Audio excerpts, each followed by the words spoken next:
everyone in class can hear you. And when anyone live or face-to-face have a question, I will repeat them and you'll listen to what they say, okay? So thank you. Okay, we have started. So today we're going to go into a new topic, a less difficult topic, okay? This topic is pretty straightforward, okay? And this topic is what we call symmetry-centric bending. Okay. So if we look at a pure bending situation,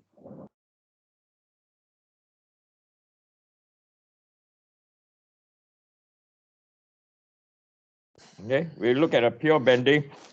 So if we have a structure that is simply supported, right? So at one end is point A, the other end is point B, and at point A, we have a pin, and at point B, we have a roller. So if we have a load exactly at the center, okay, we have a load exactly at the center, and on the distance from A to the load is L/2, and from the load to point B is also L/2. And then where the load is applied, okay, this location over here, I'm going to call it point C. Okay.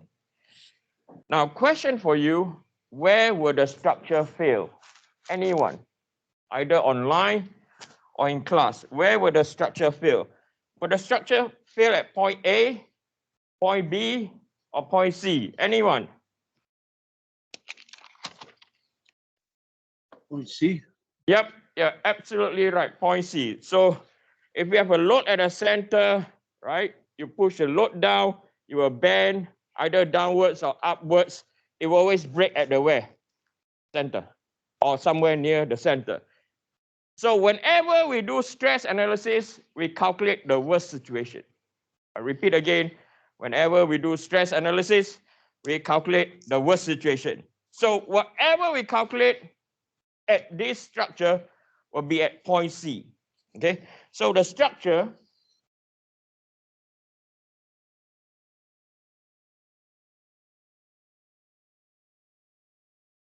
will fail at point C. Okay, so I'm going to use orange color to draw the deformation pattern. Okay, so this is our deformation pattern.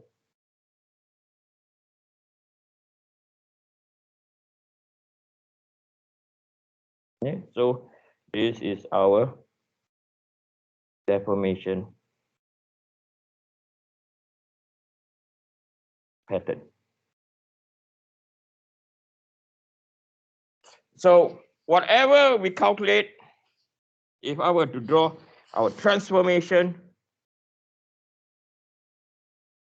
this will be our X, this will be our Y, and this will be our rotation in the Z. Wherever we calculate will be stress in the X direction will be equal to moment about Z over IZZ multiplied by Y. Okay. So what do I mean by moment about Z? So if we were to look at the deformation pattern, the bending moment will be acting in this following direction, the bending moment vector. Okay. So this is our bending moment vector. So this is our MZ. And we have a coupled, that will be our MZ prime. Okay, so that is the moment MZ. Okay, so let me define further. So now when you look at this formula, probably you guys have seen it before. It's very familiar. You probably have done this in your college days, right? So now I will define what they are. So stress X.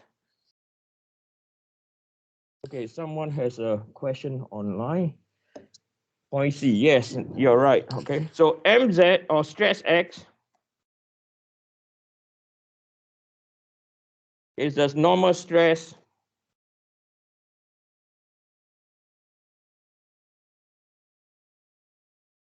in the x direction. Later on, I will elaborate more what do we mean by that, okay, later on. Then we have, so the units for this will be in Newton or in Pascal or pounds per square inch. The PSI has to be small. Then mz is the moment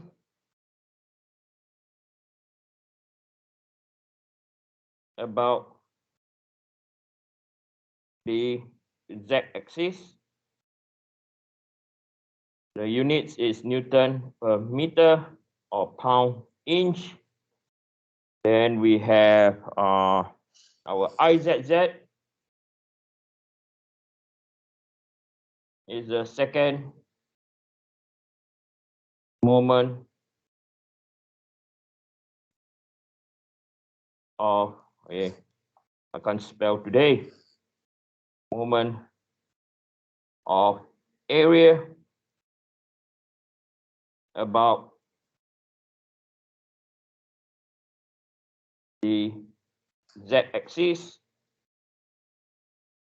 Units is in meter to power 4 or inches to power 4. And y, you see over there, okay, y is basically the distance, the y distance, not capital Y, small y,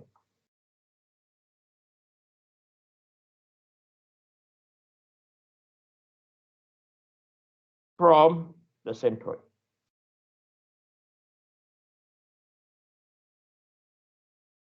Okay. Now this formula where stress X is equal to mz over IZZY also can look in another form.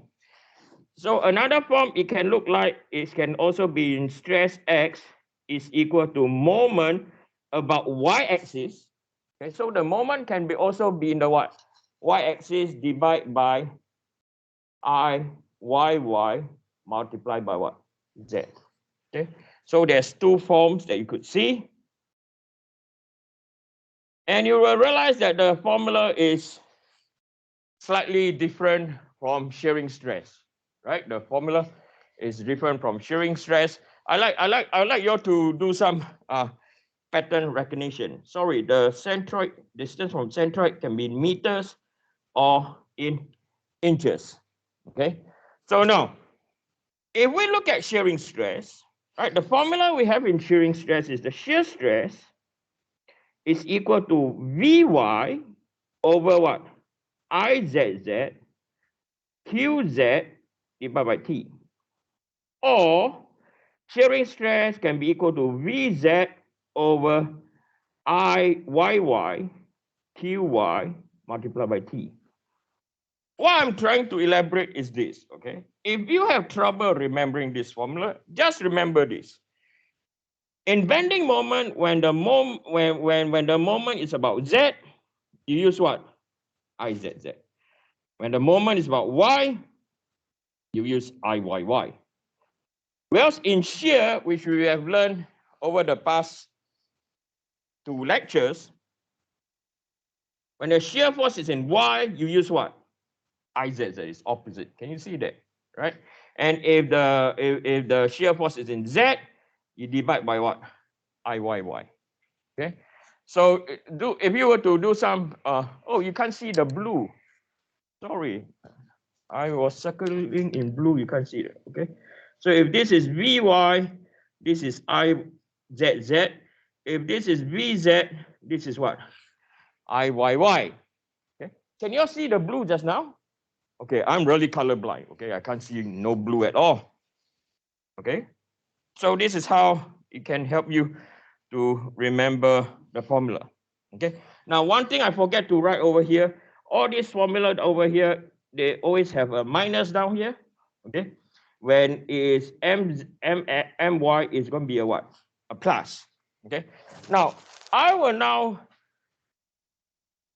it's pretty confusing. Okay. If you cannot remember, right, this form has a minus sign, right? you will get very, very confused. Yes or no? Right? So like before, I don't want you all to memorize the formula. I want you all to visualize what is going on. Okay? I want you all to visualize what is going on. Okay? So now let's look at, before I go on, any questions so far, please?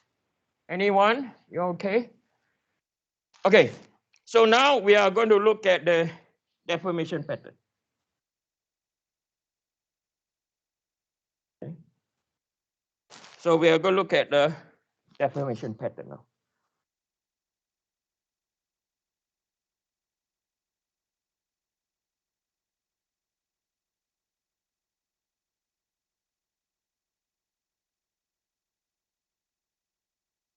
Okay. So our structure is still simply supported. So the loading structure that I'm going to elaborate on is exactly the same as what you see over here. The load is applied on the center. Okay. So I'm going to sketch the deformation pattern.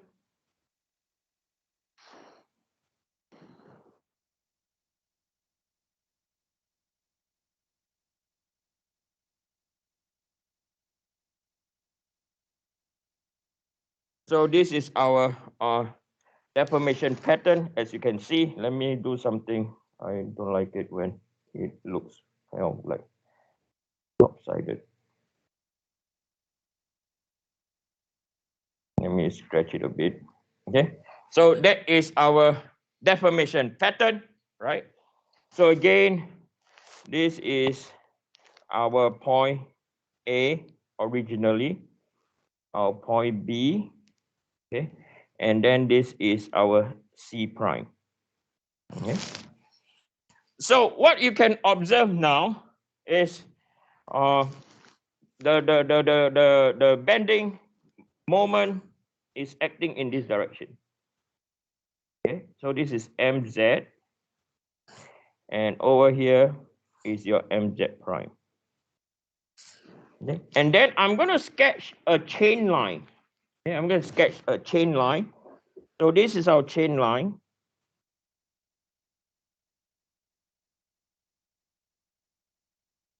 And this line corresponds to our centroid. Okay, that line corresponds to our centroid. Okay. So if you look at how the structure is bent, okay, there is a center point. Okay. So over here at this dot over here, this is our center of curvature. Okay. That is known as our center of curvature. Okay. Now, if we were, now some of you will ask me, Eugene, why is this MZ and not MY? Yes or no? Why we address this MZ now? So if I were to draw our transformation again, this is X and this is Y. This is our rotation in Z, right?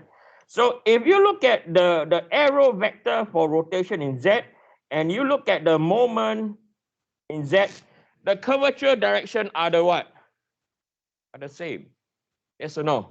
Right? That is why the moment is about the Z-axis that is coming, pointing towards you. So something easy to remember, okay? Because later on, we are going to do bending moment in two directions.